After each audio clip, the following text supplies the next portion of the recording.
નમસ્કાર, સવારના 9 વાગી રહ્યા છે. આપ જોઈ રહ્યા છો TV9 એજન્ડા એટ 9 સાથે હું છું માનસી સોની. વાત સૌથી પહેલા વરસાદની કરવી છે, કારણ કે ગુજરાતના માથેથી વરસાદની આફત તો ટળી ગઈ છે, પરંતુ ચિંતા હજી પણ યથાવત છે. વરસાદની ઘાત ટળી છે, આકાશી આફત યથાવત છે, કારણ કે વરસાદને લઈને અંબાલાલ પટેલે ફરી એકવાર ચિંતાજનક આગાહી કરી છે.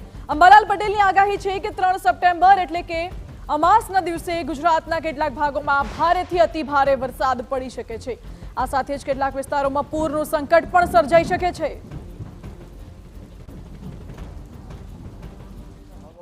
તારીખ 3 સપ્ટેમ્બરથી 10-11 સપ્ટેમ્બર સુધીમાં પુનઃ વરસાદ આવશે અને આ સપ્ટેમ્બર માસમાં કેટલાક ભાગમાં તો લગભગ પૂર આવે તો વરસાદ આવવાની શક્યતા છે. આવાના વરસાદમાં ભારે વરસાદ આવશે. વડોદરાના કેટલાક ભાગમાં ભારે વરસાદ આવશે. પંચમહાલના કેટલાક ભાગમાં ભારે વરસાદ આવશે. સાબરકાંઠાના ભાગોમાં કેટલાક ભાગમાં હળવો ભારે વરસાદ આવશે. એટલે આ વરસાદની સ્થિતિ જે છે એ ગુજરાતના ઘણા ભાગોમાં તારીખ 3 થી 10 રહેશે.